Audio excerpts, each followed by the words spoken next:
देख रहे हैं भायंदर सत्ता न्यूज।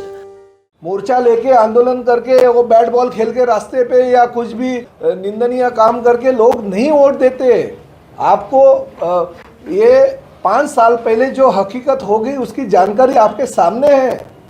लोग पार्टी के खिलाफ वोट दे सकते हैं। पार्टी को या लोगों को इतना भी गृहित नहीं धरना चाहिए कि नहीं हम कुछ भी करेंगे और लोग हमको वोट देंगे। ये पब्लिक है, सब जानती है। इतनी बड़ी चीज़ नहीं है। किसका होटल टूटा नहीं था, किसकी दीवार टूटी नहीं थी, उल्टा 2 फुट की दीवार खाली वो वॉल के लिए अगर बन रही थी तो उसके लिए अगर कोई इतना बड़ा आंदोलन करने की कोशिश अगर करता है और उसके ऊपर हमने कुछ बोला नहीं है, ना ही मुख्यमंत्री जी ने फ़ोन किया, ना ही प्रताप सरनाईक ने दबाव डाला। पुलिस ने जो कार्रवाई की है वो कार्रवाई की है। तो ऐसे परिस्थिति में अगर ये ऐसा मीरा भाईंदर शहर के पुलिस को और मीरा भाईंदर शहर के महानगर पालिका के अधिकारियों के ऊपर दबाव डालने के लिए अगर कोई करता रहेगा तो उसका निषेध व्यक्त होना चाहिए। दारू के नशे में तर होकर अगर वो कपड़े उतारता रहेगा तो मेरे पीए ने तो उनको बोला कि भाई संभालो, आप देखा रहेगा, अन्ना रुक जाओ, अन्ना रुक जाओ। वो तो उनको रिक्वेस्ट कर रहा था। तो ये रिक्वेस्ट के लिए हमने भेजा था कि बाबा ऐसे ये मत करो, क्योंकि वो सब आपके जैसे कुछ लोग वीडियो निकाल रहे थे। तो वो उनको संभालने के लिए, आखिर हमारे सहयोगी पार्टी का वो माजी सदस्य है, तो उसको संभालने के लिए मेरे पीए को मैंने खुद भेजा था। और वो आप वीडियो में देखा रहेगा, वो मेरा पीए कुछ भी वो धक्का मार रहा था, फिर भी कुछ गलत एक्शन उन्होंने लिया नहीं, उसको उल्टा उनको संभालने की कोशिश कर रहे। माननीय मुख्यमंत्री श्री एकनाथ शिंदे साहब जिस दिन से महाराष्ट्र के मुख्यमंत्री बने उसी दिन से आप जानते हो कि करीबन 3000 करोड़ रुपए का निधि शहर के लिए दिया, क्योंकि मीरा भाईंदर शहर के ऊपर उनका पूरा विश्वास है। मीरा भाईंदर शहर बहुत ही अच्छा विकसित हो सकता है, इनकी जानकारी उनको थी। मैंने उनको एक पार्टी का विधायक होने के नाते जानकारी दी थी और उस हिसाब से उन्होंने इस मीरा भाईंदर शहर को पूरा विकसित मीरा भाईंदर शहर की तरफ लेके जाने का काम किया।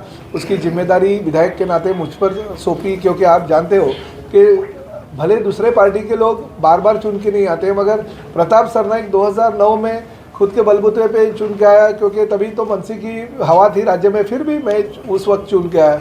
फिर 2014 में भारतीय जनता पार्टी और शिवसेना की युति नहीं हो गई, फिर भी प्रताप सरनाईक शिवसेना के सिंबल पे चुन के आया।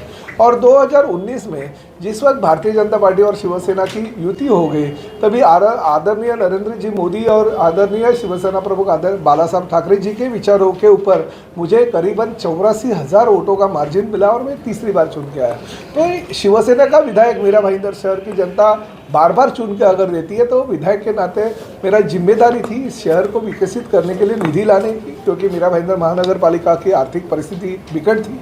फिर मैंने 3000 करोड़ के आसपास जो निधि मंजूर की, उसमें 1800 करोड़ रुपए के करीबन रास्ते थे, जिसमें महापालिका का भी योगदान था।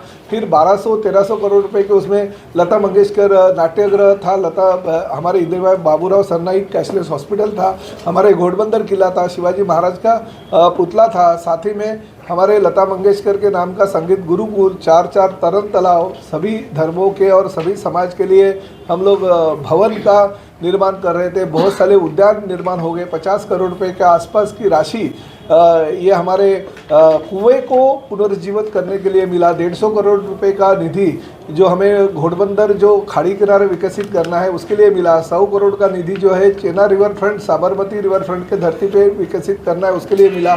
50 करोड़ रुपया पूरी शमशान भूमि, कब्रिस्तान और दफन भूमि के लिए एक प्लॉट अलॉट होने वाला है उसके लिए मिला, और बाकी की शमशान भूमि के रिपेयरिंग के लिए किया। कचरा का प्रकल्प है उसके लिए 50 करोड़ मिला। तो ये सभी चीज़ों के लिए निधि राज्य शासन से मिलती थी। तो कुछ लोगों के दिल में और पेट में ऐसा डर निर्माण हो गया कि अगर प्रताप सरनाईक ही सब करेगा तो हमारा क्या होगा। तो उस माध्यम से कुछ ना कुछ ढूंढ रहे थे वो लोग, और ढूंढने से कुछ मिला नहीं।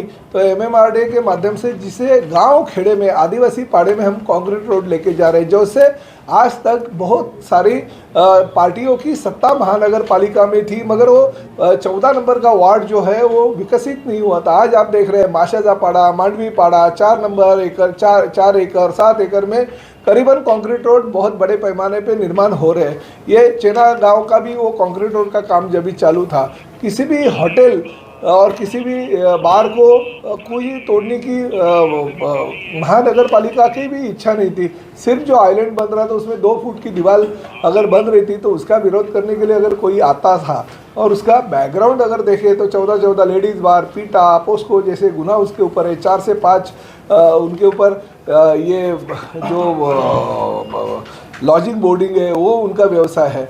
बहुत सारे होटल वाले अभी आए, उन्होंने बोला साहब लास्ट टाइम आपने लेटर दिया था, लेटर देने के बाद में हो गया, उनका तो कुछ नुकसान नहीं हो गया, हमारा ही नुकसान हो गया और महानगर पालिका और यही मिडिल में लाके करोड़ों रुपए हमसे लिया। ये उनकी कहानी थी बेचारे लोगों की। तो ऐसा अगर होता रहेगा तो वो तो बोलते हैं कि ऐसा अगर टूटना चालू हो गया तो उनका तो टूटता नहीं है, वो कॉरपोरेशन से वगैरह सेटलमेंट कर लेते और जिनका टूटता है उनके पास से करोड़ रुपया वसूल करते हैं। तो ये तो उनका फायदा होता है, उल्टा ये बिजनेस है उनका वसूली का। तो ऐसा अगर कोई व्यक्ति और वही व्यक्ति विशेष को देखते हुए अगर कोई नेता अपने स्वार्थ के लिए अगर मोर्चा निकालता रहेगा तो दुर्दैव की बात है, इस मीरा भाईंदर शहर के लिए बहुत ही गंभीर घटना है ये देखते हुए मैं राज्य के जो हमारे मुख्यमंत्री आदरणीय एकनाथ शिंदे साहब, उप मुख्यमंत्री आदरणीय देवेंद्र जी फडणवीस साहब को कल मिला, उनको जो हकीकत है वो हकीकत बयान किया, क्योंकि झूठ तो मैं बोलने की ज़रूरत नहीं थी, जो सच्चाई है वो सच्चाई उनके सामने मैंने रखी और उनको सही जो बातें हैं वो बताई। क्योंकि वो पूरी की पूरा जगह अभी तक तो कुछ वाइडिंग लग रहा था हमको, मगर हमें संजय काटकर जी को माननीय मुख्यमंत्री और उप मुख्यमंत्री जी ने जगह पे जाके मालूमात करने के लिए जब भी कहा तभी पता चला कि वो पूरी की पूरी जगह पीडब्ल्यूडी की डिपार्टमेंट की है, जो टेंडर में निकला है और पीडब्ल्यूडी डिपार्टमेंट के माध्यम से वो खाली फॉरेस्ट की एनओसी नहीं मिली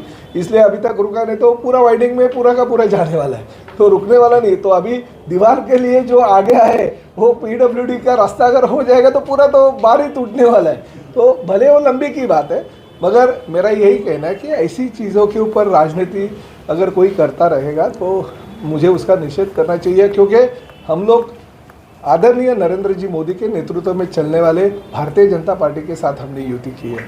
आदरणीय देवेंद्र फडणवीस जो स्वच्छ प्रतिमा जिनकी इस राज्य में है, उनके साथ हमारी बाला साहब ठाकरे जी के विचारों के साथ युति है।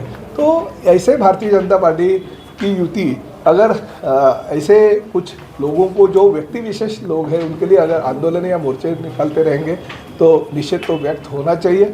और मुझे ये कहना पड़ रहा है कि पार्लियामेंट इलेक्शन है, पार्लियामेंट इलेक्शन के दौरान जानबूझकर ये चीज़ें कुछ इतनी बड़ी चीज़ नहीं है, किसका होटल टूटा नहीं था, किसकी दीवार टूटी नहीं थी, उल्टा 2 फुट की दीवार खाली वो वॉल के लिए अगर बन रही थी तो उसके लिए अगर कोई इतना बड़ा आंदोलन करने की कोशिश अगर करता है और उसके ऊपर हमने कुछ बोला नहीं है, ना ही मुख्यमंत्री जी ने फ़ोन किया, ना ही प्रताप सरनाईक ने दबाव डाला, पुलिस ने जो कार्रवाई की है वो कार्रवाई की है। तो ऐसे परिस्थिति में अगर ये ऐसा मीरा भाईंदर शहर के पुलिस को और मीरा भाईंदर शहर के महानगर पालिका के अधिकारियों के ऊपर दबाव डालने के लिए अगर कोई करता रहेगा तो उसका निषेध व्यक्त होना चाहिए। मैं मुख्यमंत्री और उप मुख्यमंत्री जी से मिला और माननीय उप मुख्यमंत्री श्री देवेंद्र फडणवीस, इनके ऊपर मेरा पूरा का पूरा विश्वास है। जो अधिवेशन है, अधिवेशन के दौरान मैं कुछ सवाल उठाना चाहता था, उस वक्त मैंने देवेंद्र जी को ये जो मीरा भाईंदर महानगर पालिका ने मुझे लेटर दिया था, मेरा जो सवाल था उसका जवाब मुझे दिया था, वो जवाब देखने के बाद में तो वो चौंक गए और उन्होंने कहा कि नहीं, विकास के आड़े कोई भी आता रहेगा तो उसको बख्श नहीं करना चाहिए। उन्होंने तुरंत कमिश्नर श्री संजय काटकर साहब को मेरे सामने ही फ़ोन किया और बताया कि जो काम है वो चालू रहना चाहिए, चाहे मेट्रो का काम है, चाहे चेना के पानी का टंकी का काम है, सूर्या प्रकल्प का, क्योंकि वो दोनों काम शहर के हित में है, शहर के लिए बहुत बड़े मायने रखता है। तो कोई भी अगर उसके आड़े आएगा तो कार्रवाई होनी चाहिए, ऐसा मेरे सामने उन्होंने कहा। तो उनके ऊपर मेरा पूरा विश्वास है। उन्होंने कल मुझसे कहा, रात को बहुत देर रात हम मिले, मुख्यमंत्री जी भी थे, उप मुख्यमंत्री जी भी थे, और उनको मैंने कहा कि लोकसभा का इलेक्शन है, हमें सब लोगों को आदरणीय पंतप्रधान नरेंद्र मोदी जी को तीसरी बार चुन के लेके आना है और नरेंद्र मोदी जी पंतप्रधान बनना ये हमारा सपना है, ना कि भारतीय जनता पार्टी के कार्यकर्ताओं का, बल्कि शिवसेना का सपना है।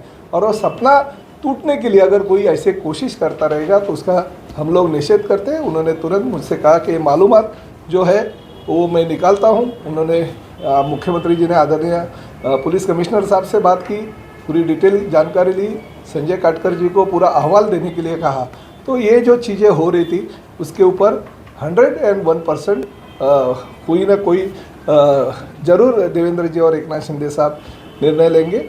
इसकी मुझे पूरी की पूरी जानकारी कल उन्होंने दे दी। सरनाईक साहब, जैसा अरविंद शेट्टी जो नगर सेवक है भारतीय जनता पार्टी के पूर्व, उन्होंने वीडियो वायरल किया था और उसमें साफ साफ आपका नाम लिया था, आपके पीए वहां पर मौजूद थे। उनका आरोप था कि आपके दबाव में ही उस दीवार को खड़ा किया जा रहा है।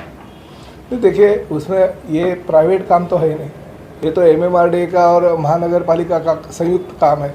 तो हमारे पीए, अगर मैंने ही उधर जा तक के पीए को मेरे को बोला था, क्योंकि मैं पहुंच नहीं सकता था, इधर कोई उन्होंने जो कपड़े उतार के चालू किया था नौटंकी, तो मैंने मेरे पीए को बोला था जाके देखिए भाई क्या है। और मेरे पीए वो वीडियो में आपने ये भी दिखा रहेगा कि बाबा संभालो, क्योंकि वो दारू के नशे में तर होके अगर वो कपड़े उतारता रहेगा तो मेरे पीए ने तो उनको बोला कि भाई संभालो, आप देखा रहेगा, अन्ना रुक जाओ, अन्ना रुक जाओ। वो तो उनको रिक्वेस्ट कर रहा था। तो ये रिक्वेस्ट के लिए हमने भेजा था कि बाबा ऐसे ये मत करो, क्योंकि वो सब आपके जैसे कुछ लोग वीडियो निकाल रहे थे, तो वो उनको संभालने के लिए, आखिर हमारे सहयोगी पार्टी का वो माजी सदस्य है, तो उसको संभालने के लिए मेरे पीए को मैंने खुद भेजा था। और वो आप वीडियो में देखा रहेगा, वो मेरा पीए कुछ भी हो धक्का मार रहा था, फिर भी कुछ गलत एक्शन उन्होंने लिया नहीं, उसको उल्टा उनको संभालने की कोशिश कर रहे। जो FIR जो हुआ है वो आपके दबाव में हुआ है, ऐसा उनका आरोप है। नहीं, ऐसे कैसे देखिए, आरोप तो कुछ भी होता रहेगा, मगर FIR करने के वैसे जैसे FIR हो गया, वो जो हकीकत वहाँ पे होगी, क्योंकि काम बंद करना, शासकीय काम में कानूनन जो है वो रुकाना, बाधा लाना, और ये हमने नहीं कहा, कॉरपोरेशन ने लेटर दे दिया, MMRDA का अधिकारियों ने लेटर दे दिया, तो उसके ऊपर हो गया। रे क्या प्रताप सरनाईक बोलेगा करके कोई कुछ होगा? सरनाईक जी, जिसके ऊपर पेटा लगा हो, पोस्को लगा हो, ऐसे के समर्थन में सैकड़ों लोगों की भीड़ ले जाकर के पुलिस स्टेशन का घेराव करना, नारेबाजी करना, सरकार के खिलाफ करना कितना योग्य है? नहीं, बिल्कुल योग्य नहीं। इसीलिए मैं आपसे आपके सामने बयान करने से ज़्यादा क्योंकि मैं ये पिछले 30 साल से लोक प्रतिनिधि हूँ और भारतीय जनता पार्टी के वरिष्ठ नेताओं के साथ मेरे फैमिली रिलेशन है। मेरे खुद के घर में भारतीय जनता पार्टी के नेता है, जैसे मेरे बेटे के जो ससुर है वो भारतीय जनता पार्टी के बड़े नेता है। तो मेरे वो लेवल के सभी लोगों के साथ जानकारी है। जो रविंद्र चौहान है वो मेरे बचपन के दोस्त हैं, हम लोग साथ में बचपन से साथ में हैं, उनके साथ भी मैंने बात किया। तो ये जो चीज़ें हैं, ये व्यक्ति रूप से कोई तो भी पार्टी का नकाब सामने लाके पार्टी को बदनाम करने की कोशिश कर रहे हैं। इसलिए मैंने उनके वरिष्ठों से बात किया और मुझे आपके मालूमात के लिए देवेंद्र जी ने यही बोला कि प्रताप, मेरे को वो अरे तुरे बोलते हैं, प्रताप तो उधर कुछ बात करने की जरूरत नहीं, कुछ भी रहेगा तो डायरेक्ट मेरे पास आके मेरे से बात करनी चाहिए। ये कल भी उन्होंने कहा कि तू नीचे के लेवल पे कोई किसी से बात मत कर, जो भी चीज़ रहेगी मेरे को बोल, उसके ऊपर सम्मान और जो हकीकत है उसके ऊपर अच्छा कार्रवाई जो काम काज है वो चालू होगा। FIR दर्ज हो गई, धाराएं लग गई, आपने कहा कि कोई उन्हें बचा रहा है, कोई आपने कहा कि किसी व्यक्ति विशेष के लिए ये आंदोलन हुआ, आप नाम भी नहीं बता रहे हैं, कौन उसको बचा रहा है? अगर उनमें धाराएं लगी हैं वो अरेस्ट हो सकते हैं, धाराएं लगी, देखिए कौन बचा रहा है? मैं नवतल जी, देखिए मैं बहुत ही सीनियर लोक प्रतिनिधि हूँ, पिछले 30 साल से लोक प्रतिनिधि के तौर पे मैं काम करो, बार बार लोग मुझे चुन के देख के आ रहे थे। किसी एक व्यक्ति का नाम लेके मैं उसको बड़ा बनाना नहीं चाहता हूँ। लोगों ने उनको जो हकीकत है, देखिए आपको अगर एग्जाम्पल देना चाहिए, 146 विधानसभा मतदार संघ और 145 विधानसभा मतदार संघ, यही विधानसभा मतदार संघ 146 से शिवसेना भारतीय जनता पार्टी का प्रताप सरनाईक 86,000 से ज़्यादा वोटों से चुन के आता है, और बाजू में 145 विधानसभा क्षेत्र में भारतीय जनता पार्टी का कार्यकर्ता जहां पे पत्थर भी अगर खड़ा करेंगे तो भी लाखों वोटों से जीत के आएगा। ये परिस्थिति में गिर जाता है 30 से 35 हज़ार वोटों से। ये लोग हैं, सब जानते हैं, मोर्चा लेके आंदोलन करके वो बैट बॉल खेल के रास्ते पे या कुछ भी निंदनीय काम करके लोग नहीं वोट देते। आपको ये 5 साल पहले जो हकीकत हो गई उसकी जानकारी आपके सामने है। लोग पार्टी के खिलाफ वोट दे सकते हैं, पार्टी को या लोगों को इतना भी गृहित नहीं धरना चाहिए कि नहीं हम कुछ भी करेंगे और लोग हमको वोट देंगे। ये पब्लिक है, सब जानती है। आप देख रहे हैं भायंदर सत्ता न्यूज।